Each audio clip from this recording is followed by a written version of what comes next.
We're here to talk about 5 shifts Indian enterprises must make in 2026. Today, we are deep diving into what really takes to build leaders at scale, not through one-off workshops, but through systems that create productive readiness and decision velocity. And there is no better person to talk about this than Sabih, one of India's most respected voices in HR transformation, someone I've personally admired. This conversation is designed for young leaders, CHROs, CEOs to learn from lessons of experience. Welcome to the spotlight, Sabih. Thank you. Thank you, Muninder. Sabih, for the purpose of this conversation, divided this discussion into 3 or 4 broad categories. Let's start at the macro level first. And my question to you here would be, how do you see leadership landscape in India evolving over the last 3 to 5 years? What has fundamentally changed? Okay, this is an interesting one. I'll have to go maybe a little before 2-3 years that you're talking about. India was growing rapidly. This was by far the fastest growing economy.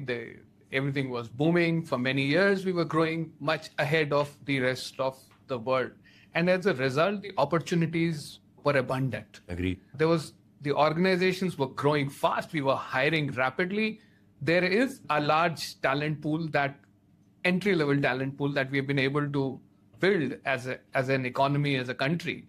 And that was feeding into that pool. But organizations were growing faster than the leadership capabilities that we were investing on. True. And as a result, we had to promote people because the sizes were increasing, the complexities were increasing. We needed more leaders and managers, so we promoted people. We promoted or we rewarded what I call survivors. Those who were able to survive through the complexity, through the challenge, through the speed with which we were growing, they were rewarded and were made leaders. But they were not invested upon enough. Fair point. Last few years, that has slowed down. And now the demand for the real leadership is becoming even more visible and even more critical with the added complexities of data, AI, everything coming together. It is showing now. And that's the context, that's the landscape that we are in at the moment. If you were to say, I keep saying that AI is exposing our leadership. There's a lot that the machine can do, the machine can throw, and it is giving it. So a lot of information, knowledge, understanding is brought by the machines for the people at large. Yeah. And the expectation from leaders is not to know it all. So the expectation from the leader is to be able to connect the dots, make sense, and then have judgment, which was not a skill or a muscle that was built in the past. Yeah. Agree. So that's what is showing up at the moment. And also, again, as a data point, the average age of a manager in India is 27, and the global average is 35. So exactly validating to your point of saying that the young managers and they become managers pretty early and responsibilities are very different. We all know a fact that India's workforce is young, large, and diverse. But do you think organizations are prepared to build leaders at scale? Why or why not? Yeah. See, India for long has been seen as the talent market, a place where you will be able to find a large number of talent pool. But I think we've not had enough investment and thinking on building leadership. I believe India is capable of being the factory for leadership for the world, because here the leadership is tested under pressure. The complexity that just the environment itself brings adds to everything else that is happening in the organizations around the world. So our environment actually brings more challenges, and it requires the leadership to step up to the next level, which could be done here, but we've not exercised that enough. I think there's a lot more room to be done to think more systemic in terms of leadership, because also the definition of leadership is changing. It is definitely changing. Leadership is no longer about knowing it all.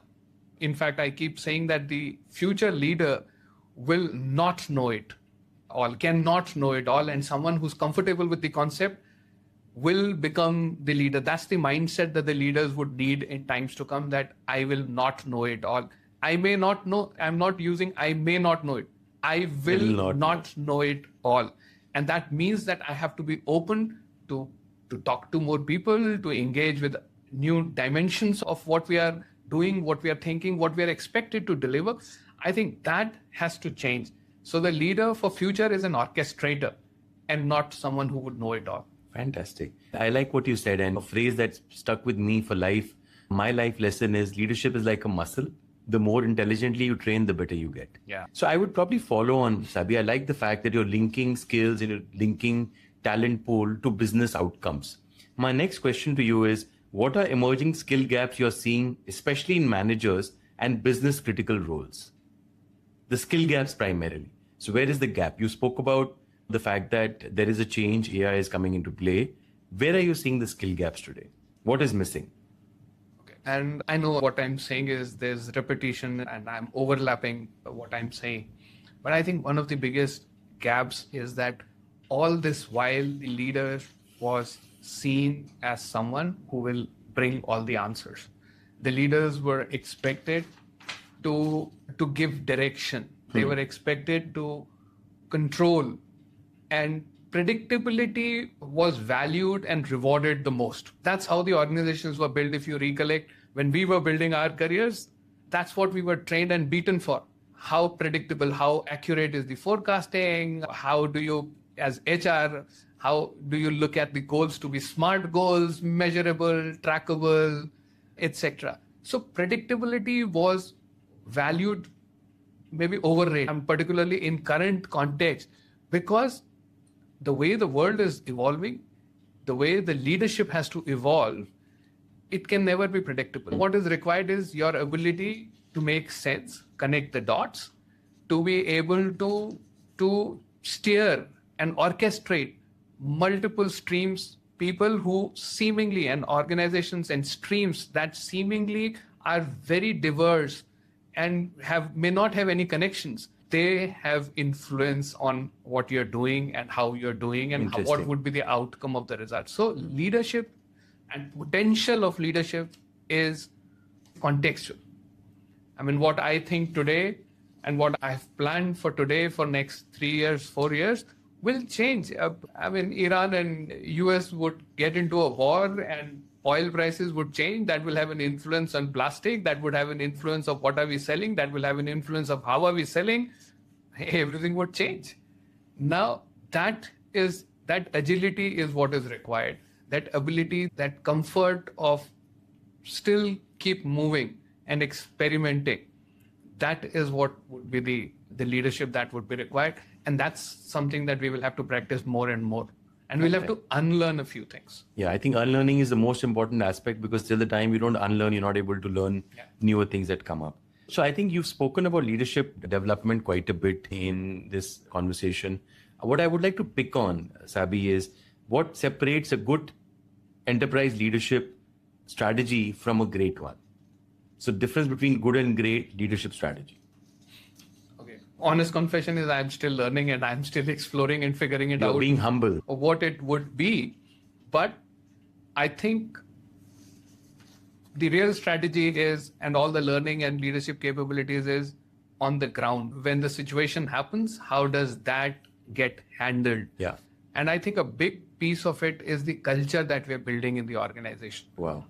So we talk about it a lot. I mean, all posters, all strategies, all value frameworks, etc. Yeah. But it's what is tolerated in the organization. What happens in the organization? How are you treated when you make that mistake?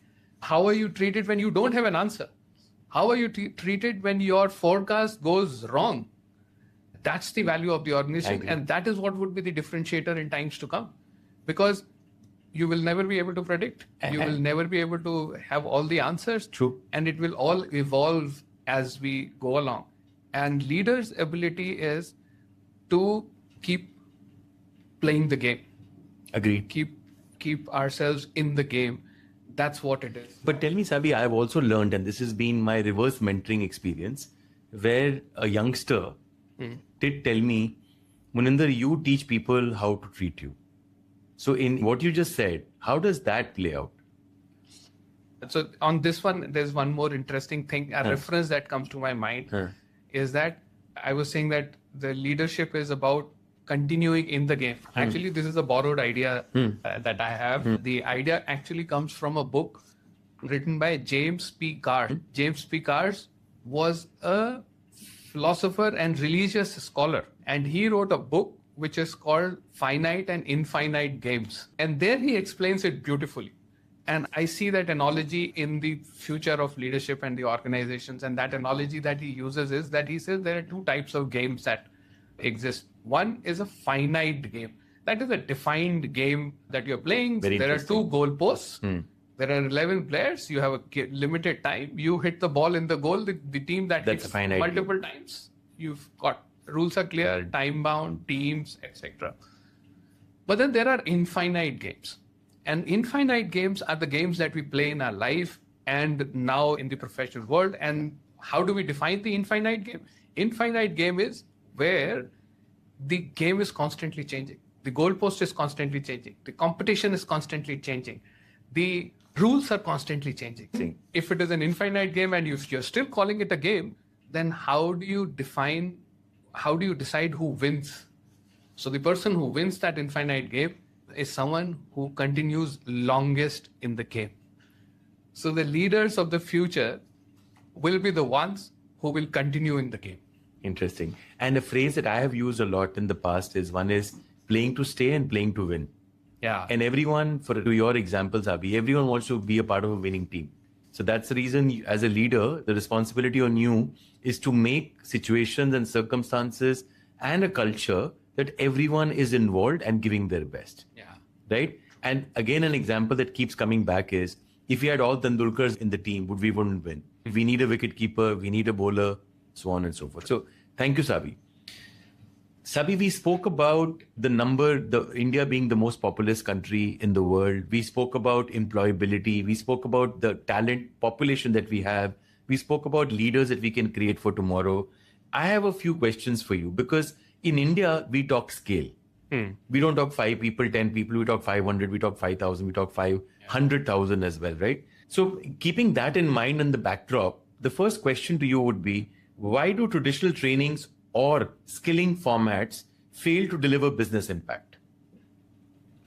Yeah, for a long period, we've been actually training in isolation, if I could use the word. Nice. What was happening was that training was one thing and real life and real business was another. Yeah. First shift that we had to bring was converge the vocabulary. Yes. Training is business. In fact, I keep saying even for HR for that matter, HR is business. So it's not this, we are a business and then you have an HR to support us, etc., etc. I keep claiming for many years that we are as much business as sales is or marketing is. Absolutely. So training also had to bridge that gap and bring it to real business. So first, the language had to change. Yes. What are we trying to do? It is about getting better margins, about getting more patents, reducing the number of reworks that you have in the factory, etc., etc. So all that, and then it works backward. And how do we really convert it? Lot of time, this continuum of starting from what do you want to change and what do you need the training for, to what do you train people.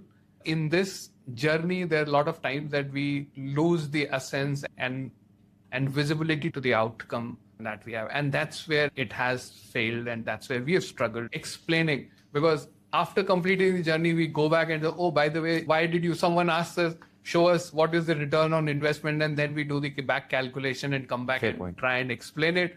And every time we explain, it doesn't work. It doesn't work. Because again, it's not, training is no injection. I have this conversation so often that it's not a vaccination that you would get and tomorrow morning the person would be up and it's running. It's a big behavioral change. It's a shift.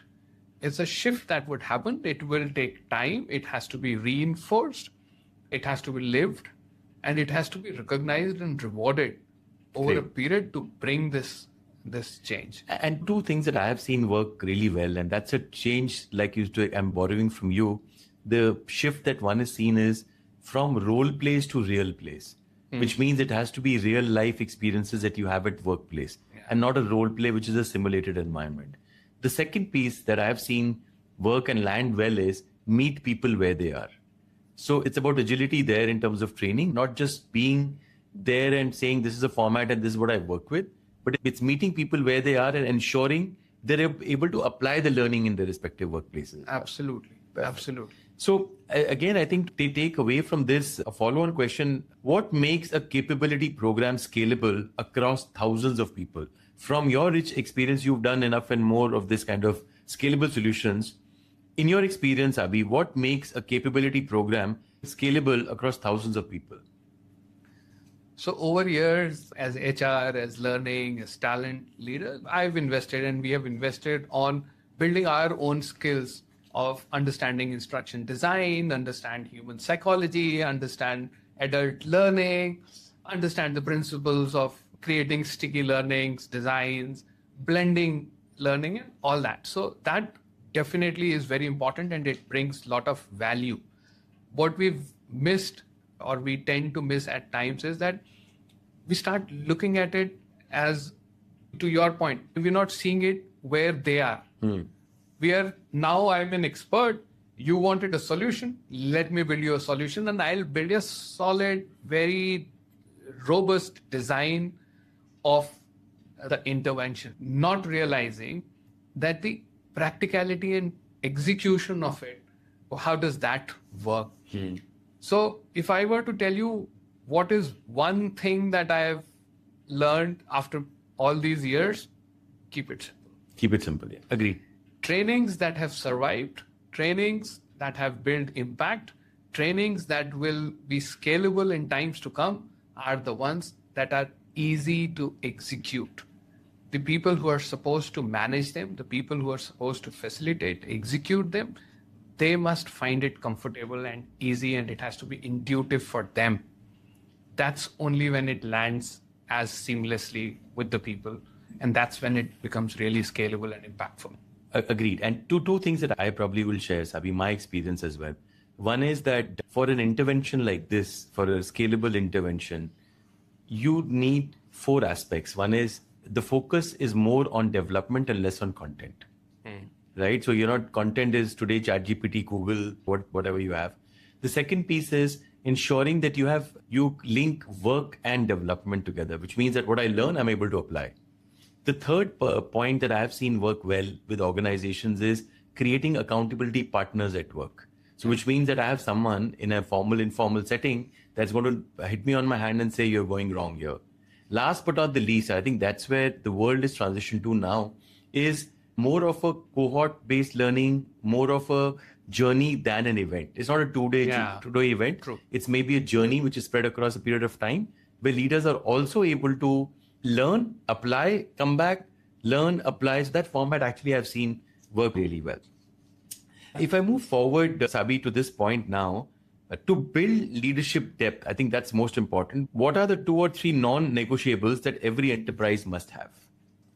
I think culture is the foundation. That's the crucible where you would really be able to make the ingredients for good leadership. And that will have a huge influence on whatever trainings, whatever values, whatever frameworks you're trying to put together for developing leadership. I think the foundation of it is on what culture have you built in the organization and culture that is conducive for the kind of leadership that you're expecting in times to come. Fantastic. If you really want leadership that would be bold, if you really want leadership that will take risk, you will have to create those environment in the organization where this can happen. But if you're driven by only the numbers, if you're rewarding only predictability, then you can't expect this element of leadership to survive in that. Thus far, we've spoken about positives and what's working. It's important to learn from you also. What is the single biggest mistake you've seen companies make when trying to develop managers or high potentials? I think one of the biggest, I don't know if it is a mistake by design, but in the implementation, in the execution of it, I see a lot of times this is where it lands. And this is that all these high potential programs, all these, the 9-box grids, etc., it is many times misunderstood as tagging of talent pool. So it means, oh, this is 9-box, this is 3-box, this is high potential, this is not high potential, this is an average performer, whatever. And that's where the mistake is. It is just one tool to make decisions about the development of the people. Yeah. Everyone has to be developed. Everyone has their own potential. Everyone has their own abilities and capabilities. They may or may not be performing in one context. And potential in particular is very misunderstood most of the time. Yes. What happens is that a lot of time it's just an extrapolation of performance. It's also subjective. And it is subjective, but it is also an extrapolation of the performance in the current context. Potential is very contextual, as I was mentioning earlier. It has to do with in what environment are you operating in, what environment, what situation will you be in, and that's where the potential. So very few leaders and managers are mature enough to be able to really extrapolate and contextualize and then talk about potential. Most of the time, it falls back to the lowest level of just tagging people, hypos or non-hypos, etc. And I think that's a mistake. That's a trap that many organizations fall in. Thank you, Sabih. In this section, my last question to you would be, how do you think enterprises should track outcomes? So there are no other outcomes. Outcome is business. At the end of the day, if the business is growing, if people are doing what they're expected to do, which means HR, learning, talent, we're doing our job well. And if that is not happening, there's something missing that we need to correct. So I think there are no other indicators, there are no other parameters that we should use. The only parameter is the business parameters that you have. And when I say business, I'm looking at it a lot more holistically. So it's not just about the numbers, it's about the environment, it's about the people that you're responsible for, all that put together. But the outcomes or the mission of the organization and nothing more. Just like you said before, keep it simple. Keep it simple. Okay. Then I'm going to borrow from what you said once again, around large population, big numbers in an organization. In your view and experience, which populations need urgent investment? Is it the early careers, first-time managers, women in leaders, high potential, or senior roles under pressure? Okay, this is an interesting one. And I think with the kind of expansion that we have experienced in the past, and we are hoping that we would still continue to have the kind of growth that is predicted, I think we need to give attention to all these ones. Let me try and explain why and where do I think. Particularly, I hear a lot in the role, the next line of leadership is weak, they don't have very good business acumen, they don't take enough risks, they are not looking at it they don't have a solution orientation, etc. I think what has happened in this process is that we've built leadership structures where the next line does not have opportunity to practice the learning. They're not able to apply. There are too many checks and balances that we've created. Again, if I can bring it back to the point that because predictability was so highly valued and rewarded, you didn't want things to fail. So leaders, the way the organizations have focused and functioned was that leaders will set the direction. The next line of leadership will execute those flawlessly and would not leave any opportunity for any slips. So in this process, you've held them back from taking risks, thinking out of the box.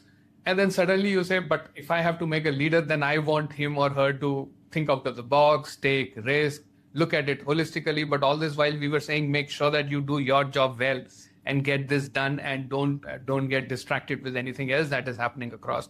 So that capability has a gap and we need to build. Frontline managers, I think they are the conduit. So frontline managers are the conduit to the complete culture that we were talking about in the organization. It is through them the organization experiences the culture, the values, the development, everything that you're talking about. Unless they know how to manage this well, we are missing on it. And I think that's a big area to focus on. There's a lot talked about entry level. We've built an education machine, if you could say so, with the privatization of education, the number of engineering colleges, the number of MBA colleges that we have, but it's an open secret that people coming out of those places are not ready for the corporate, for the organizations. So there is a gap there. And I think that definitely needs attention. Almost 2 decades, if I could recollect, we've been talking about how do we bridge these gaps? How does the corporate work with the academia and who owns it and who's responsible for it? I think there's a lot more to be done there. Right? So that's definitely a gap. So I think all 3 levels, we need attention if the India story has to survive. Thank you. And again, if you were advising a CHRO today on where to invest 1 crore in 26, this financial year, where would you tell them to place their bet and why? Sure. And it depends on, there's a lot of contextual, because what is the organization, what market are they serving, what technology? So there are multiple things. But I think what we would need to do is the next line of leadership. I think I would want to focus the succession. Because those who are at the helm of affairs are there, they've done what they could and they will continue doing a bit more. But the world that we will live in is going to be very different. And in that different world, we need very different skill sets. We have to help them understand the new frameworks, the new skills, the new context. And if they're not prepared for that, the India story will not survive. So we have to invest on that. And again, because like I said, I personally experienced you part of very large organizations and deliver high quality work. What separates a high ROI leadership program from a feel-good one? So what separates is the genesis of the program. Where are you starting from? Understood. So if it is something which is nice, fancy, that's the talk of the town, if that's the starting point because everyone else is doing, I must also do it, versus if it is rooted in the needs of that organization, that team. And that's the differentiation. And I think that's where it becomes, it's easy to get the feedback, it's easy to see the impact, and it's easy to continue building it further and refining and sharpening the program to see the desired results versus when you're doing things which are fancy and talk to the talk. Thank you. So the world, Sabih, today is talking about AI, the future of work. You've used AI in your conversation as well. There is an element of coaching that's emerging. People talk AI-enabled coaching, AI coaches, but again fall back on the old traditional coaching that is human interface or human in the loop kind of a conversation. My questions to you now will be about the future.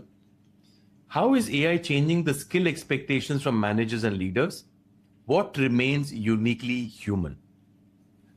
There's so much of conversation on this, and I've been part of a lot of such conversations, and I'm still learning and I'm still making sense of it. The skill will completely change in times to come. That's the way I am looking at it. We are still, whatever little we are seeing of AI deployment and AI utilization in work is actually what we are doing is we're using AI on top of our existing ways of being and doing things. True.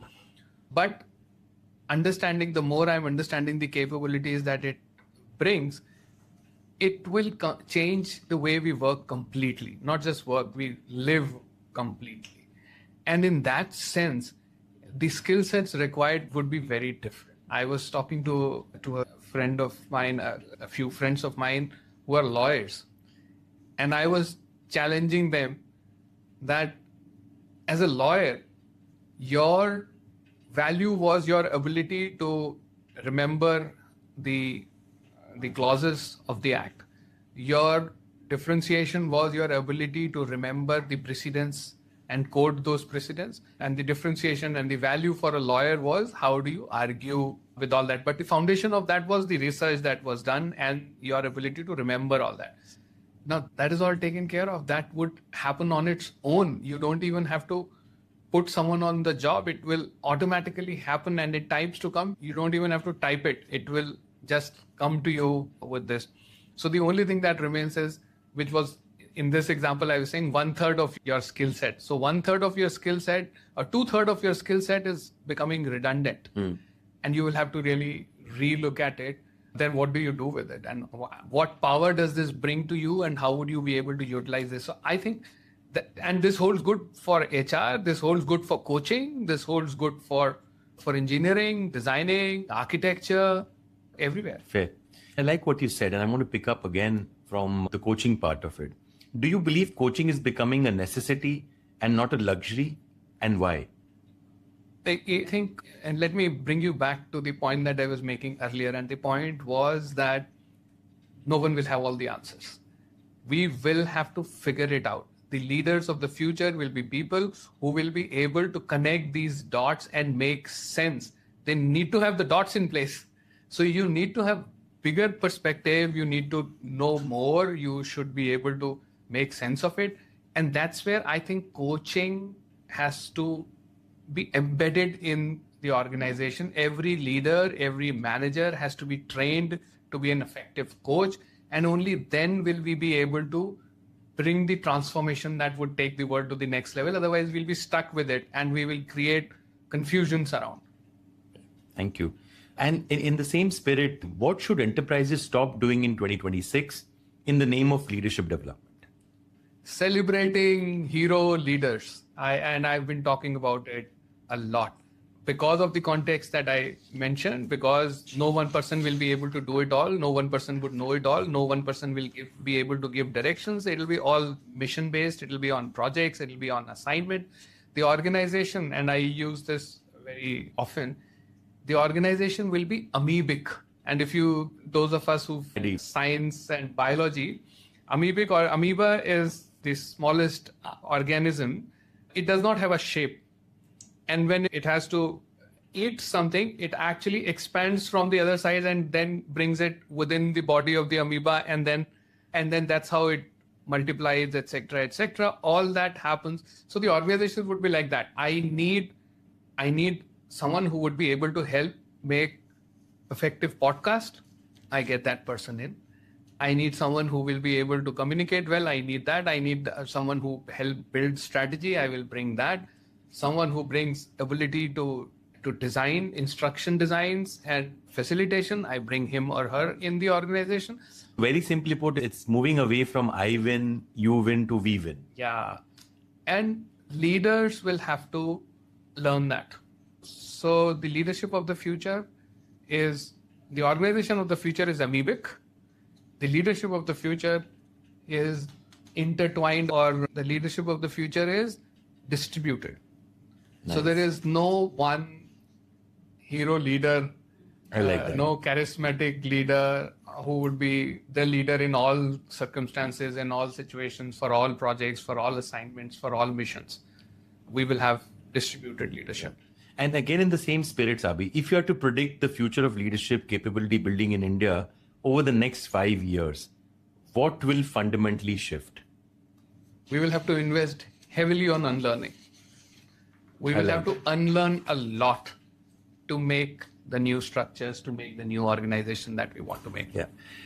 Perfect. Thank you, Sabih. And one last question to you. One last question, Sabih. What's your message to CHROs and CEOs who want to build leadership depth but don't know where to start? Start with self. I like that. You will set the example. You will be open, be curious, learn, unlearn. Thank you. That will help. Thank you, Sabih, for your time. As always, it's been a learning experience. To all our viewers, stay tuned for more spotlight with senior leaders from the industry who have actually made a remarkable difference to multiple lives. Once again, a big thanks to Sabih for impacting multiple lives across regions and geographies. Lovely having you all here.